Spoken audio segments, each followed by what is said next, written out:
no one could have imagined that despite the fact that I was innocent, I would be able to stand up to the power of the state, particularly as incarnated by Richard Nixon and Ronald Reagan. But that campaign that developed all over the world and on literally every continent made it possible for us to experience that victory. And so I thought it might be important for young people today to get a sense of, what it meant to feel collectively powerful and capable of changing the world. We need a lot of that today. And if I can ask a follow-up question, what was it like for you to watch the film with an audience and see how it's been received in the last 24 hours? Well, yesterday was the first time I saw the completed film. And I had a range of emotions. First of all, I was very impressed. Second, I was very sad when I saw certain images that brought back very bad memories. I was sad to see people who had been very active in the campaign, so vibrant on the screen, but who are no longer with us today. And then, as I told Shola, I learned things about the case that I never knew. So 40 years later, I discovered how the FBI actually caught me. That was something that Shola had unearthed? Or? Well, she interviewed an FBI agent. The FBI never came to me to tell me how they tracked me down. And she never accessed her FBI files. But she gave me this opportunity. She gave me the permission, the notarized permission, so that I could access the full files. I mean, opportunity. So before I get to Eisa, Shola, can you kind of set up for me how you use Eisa in the film? There are so many moments in this story where there's absolutely no archival footage, and we know what happened through the FBI files and all of that. And I kept thinking, I want to do something. I want to do recreations, but recreations and documentaries, as we all know, can go so wrong. So I worked with Bradford Young, and we came up with a concept. We needed an Angela. And even in silhouette, because really the images are dark, moody, they're silhouetted. It's not about it's not about making the narrative. We didn't have that budget. And I had been talking to Eisa, and emotionally, intellectually, her body, the way she moved, she knew her aunt so well, and had thought about these things through her own work. She's a playwright. Angela's Mixtape is a play that she has that was based on growing up in this kind of famous family. She just got it. And Bradford and I were like, we have to go with Eisa. There's just no way. There's no way. And we moved heaven and earth to work with her schedule and to get her to do it. And to me, the images just hit the emotional tones and notes. So Eisa Davis is our Angela. So Eisa, I want to ask you, Her name is Angela Eisa Davis. Yeah,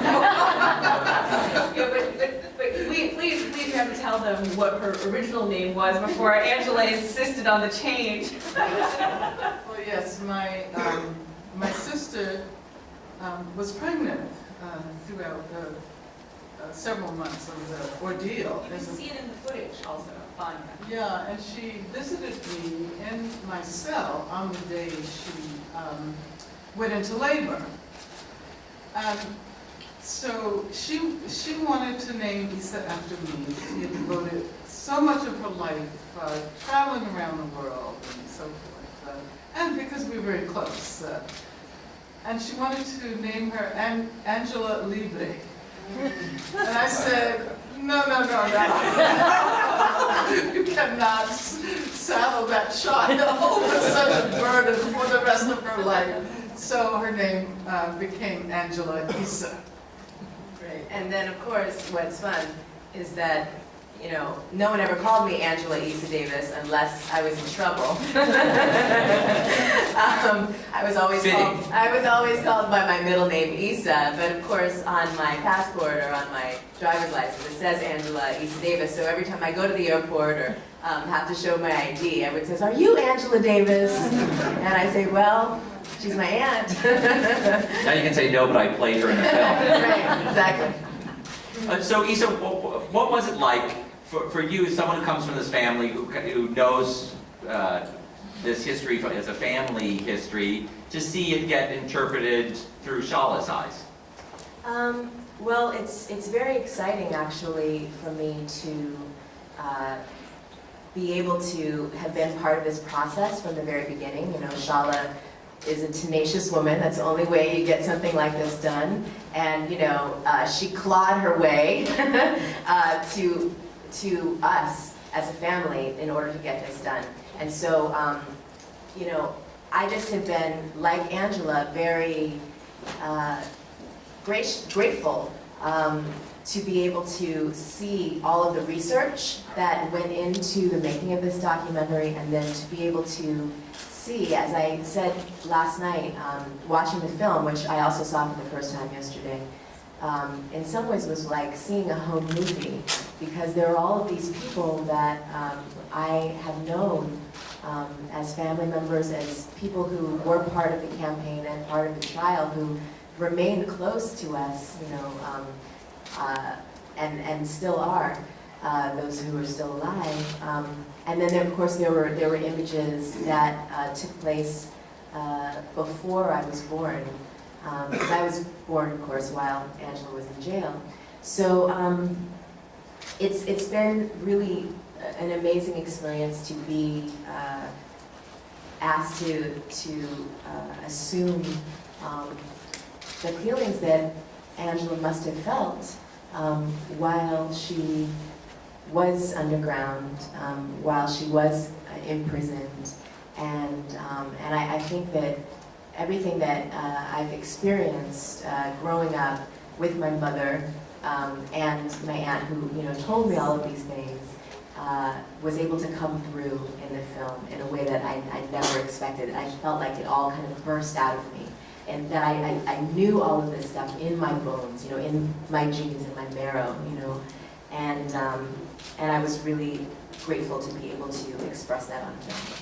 As I was saying before, I think young people are in a much better situation today because they, the cliche is they stand on our shoulders, but they not so much stand on our shoulders as they are able to benefit from the past accomplishments so that they can move much further. They can see much further than we could have possibly seen then. So yes, there are quite a lot of movements. The anti-prison movement, I've been speaking a lot about the movement to defend the rights of trans prisoners, which is really important, not only with respect to how it sheds light on the repression to which trans people have been subjected, but because of how it reveals the power of institutions to shape our ideas and the role that an institution like the prison plays as a gendering apparatus, so that the impact is not only on those inside, but the impact is on all of us. Prisons are generally male prisons, female prisons, prisons for women, prisons for men. What happens to those who don't fit into those neat gender categories? So I think that these are strategies and theories that are developing largely as a result of the participation of young people in these movements. And then I mentioned the food movement, which is really important, particularly given the extent to which food is produced by these vast capitalist industrial enterprises, and how it is making so many people around the world so sick. There are diseases that are directly attributable to the capitalist production of food. So I could speak for the next hour about new ideas that have emerged as a result of the ideas of young people, and I think that older people have to be willing to learn from young people. If I can add just one thing, I'd like to also represent my mother here, because what I love about this documentary is it gives Angela a chance to talk to you and talk more about the work that she does now, as well as, you know, sort of this time period which brought her to everyone's mind and brought her into the spotlight, as it were, you know, now allows her political views to be heard by you now. And so she's changed her life. And she's changed my mother's life, her younger sister. And my mother became a civil rights attorney because of the victory that she saw in the process of Angela's trial. And she worked at litigating just a vast number of discrimination cases over her lifetime as a lawyer. And it's very interesting because when you're talking about movements that are occurring now, and something that I think is a wonderful complement to all of Angela's prison abolition work that she does, is that my mother does a great deal of restorative justice work. So after litigating and fighting all of these, for all of the rights of people who have had their lives damaged by being in prison, she thought, why don't I actually go to the root? Why don't we actually look at how people go into the criminal justice system to begin with? There's some discussion, of course, George Jackson in this film, who was given an indeterminate sentence of 1 year to life, because someone else that he was in a car with took $70 from a service station. 1 year to life. He served a total of 11 years in prison before he was gunned down. And if you actually can employ some of these restorative justice techniques and principles, you don't actually put people into the criminal justice system, which of course is metastasizing as we speak. It's a cancer, it really is. So what restorative justice does is it looks at how you keep people from going into the criminal justice system to begin with, and I think that that's something that is very important that this film allows us the opportunity to speak about. We'll take one or two more questions. Let me, I see a fresh face in the back. My question towards Angela. I'm from China. This is Lisa Fan from Epoch Times newspaper. And you talk about the communism, here anti-communism, but actually China and the Soviet Union, those countries and the Eastern European countries, a lot of them said they founded based on communism. And actually people suffered from the dictatorship, and truly there's no freedom to choose their belief. And there's a monument in DC dedicated to the victims of the communism. And I just wonder, like you said, probably 50 years ago, 60 years ago, so people's believing communism or view on it is quite different than now. Even in China right now, hardly anybody believes in communism, including the leadership. So what's your view of the communism now compared to before? Thank you. Okay, we've kind of gone far afield from the film, and I think that maybe I'll answer that briefly, but I think that Shola, who is the filmmaker, should have the last word at this press conference. I would say that I still am very much a person who believes that we need a new world, that we need alternatives to the existing structures of capitalism that have insinuated themselves into the lives of people, all over the world.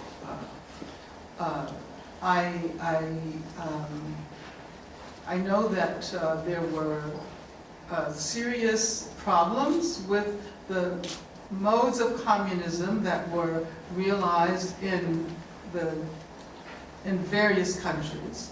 But I think it's important that we not throw the baby out with the bathwater, and that we say that just because there were problems with communism, we refuse to even imagine that there might be a possibility of something beyond capitalism. And I think we've reached the point where, those of us who are not associated with Wall Street and are not reaping all of the profits, capitalist profits, where we want to believe that it's possible to have a world where education is valued, where people's health is valued, where we can have free education, and so I continue very much to hold on to that which I think provides somewhat of a vision for the future. And I can't tell you what it's going to look like, but I can say that those of us who are active in the prison abolitionist movement believe that prisons cannot be abolished as long as capitalism still prevails over us all, and that we are going to have to fight for a better world. And in a sense, I think that's, I don't know whether you experienced that in watching the film, but I kind of re-experience that sense of possibility that, and as I said in the film, my mother used to say to us as kids growing up in Birmingham, Alabama, and there's some really beautiful images of my mother in the film, to my mother and father. My mother used to say, when we wanted to know, why things were as they were in the Jim Crow South, why couldn't we as black children go to the library or go to the symphony? And she always said, this is not the way things are supposed to be. And in a sense, I attribute her inculcating that sense of not being ensconced in the present to my later decision to study philosophy and critical theory. Because as a child, I learned how to be in the Jim Crow South, but to imagine a time when things would be different, where we would be living in a better